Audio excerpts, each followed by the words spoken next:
My name's Heather, and I am a mom to two amazing kids I have been blessed with through adoption.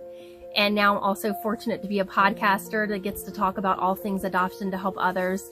But the road to get to where I am now was not an easy one. I grew up in a very dysfunctional home. There were holes punched in walls and doors. I remember one time my mom telling me to play my little toy piano in front of my dad's door to wake him up, and he opened the door and smashed it to pieces. There was a time when I was taken to an amusement park and they took me to the kids section and left me there so they could go on the adult rides, and a woman came and tried to ask me questions that as a 5-year-old I could not answer well. And I tried to explain that they were just off doing something and they'd be back, but she didn't buy it. And I remember her taking me to the lost kids section, but as far as I was concerned, I was being kidnapped. Just so many stories of just disinterested parents, but worst of all was being told I was a mistake, and my dad telling me at a very young age, don't have kids, it'll mess up your life. And that's sticking with me. So as I grew up, I knew I didn't want kids to be a part of my life later. And I met my husband at a very young age, and I told him before we got married, look, if kids are important to you, don't marry me, because that's not going to be a part of my story. That's not where I'm headed. But he said he wanted to marry me anyway, and so we did get married. But I know he was hoping that I would change my mind. He had even said things at times, maybe you'll change your mind. I wasn't changing my mind. About 10 years into our marriage, we went to a Stephen Curtis Chapman concert, which is one of our favorite Christian artists, and they were highlighting an organization called Show Hope. This is an amazing organization that is just all about breaking down barriers to adoption. So I picked up a packet of information and started to kind of research, but it was such a slow process because everything about adoption just seemed so overwhelming. The cost and just the process, everything, it just seemed like so much. But after a while, we mustered up the courage to go to a free informational meeting at an adoption agency that was about international adoption. We went to that meeting and we left feeling overwhelmed still, even more overwhelmed. It just seemed like more than we could handle. We did not feel peace about international adoption. So we knew in our hearts, though, God was starting to plant the seed for adoption, and we didn't want to just give up on it. But oh my goodness, we just were so overwhelmed with so many things, like I said. But we ended up going to another informational meeting at the same agency, but this time it was for domestic adoption. And one of the things we were terrified of was having any sort of an open adoption.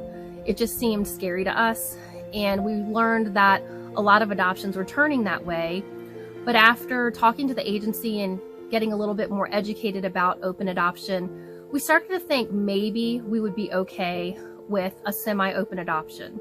So we really decided to dive into this domestic infant adoption journey.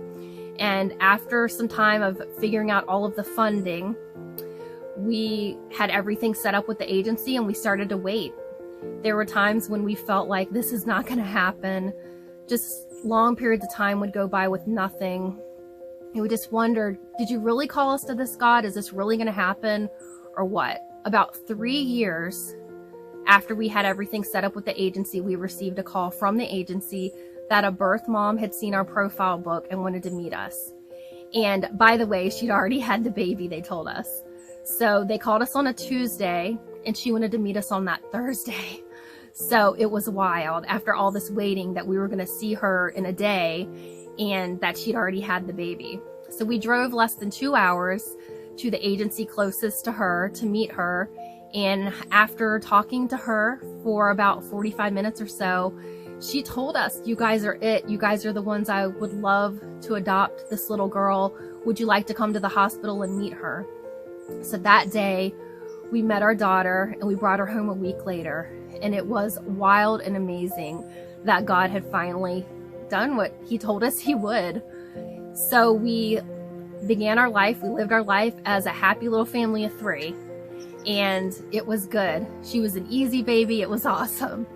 And then about a year later, we were coming home from our very first vacation as a family of 3.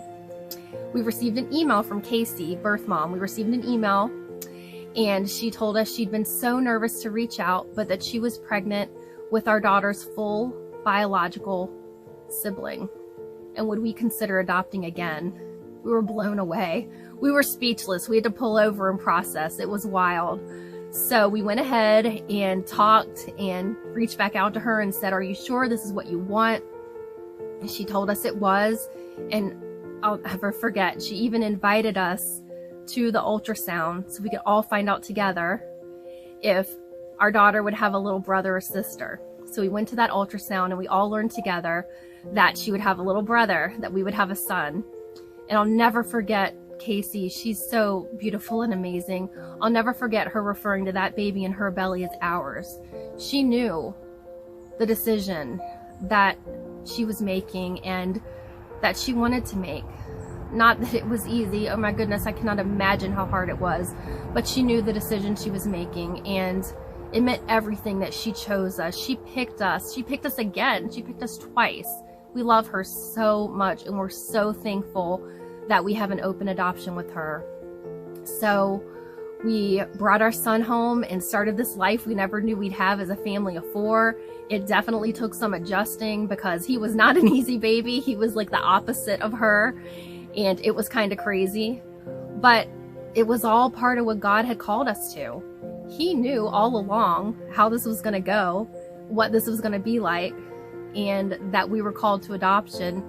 And now I get the honor and privilege of working with others and supporting others and encouraging them along on their adoption journey, which just means everything. I know that if God puts adoption on your heart, it's there for a reason. And regardless of all the stuff that you have to figure out, regardless of anything negative that people say toward adoption, any of it, if he puts it on your heart, it's there for a reason, and you should move forward. We took a little step. We took a step to go to a meeting, a free meeting, and then it started leading to the next and the next. And because of that, we now have our 2 kids, which is just crazy to me. It's crazy to think if we had not taken that step of faith, we wouldn't have them, that they wouldn't be a part of our lives. So I'm so thankful to be able to share our story and just to encourage others and just to talk about everything adoption. It just means so much. So thank you so much for letting me share a story today.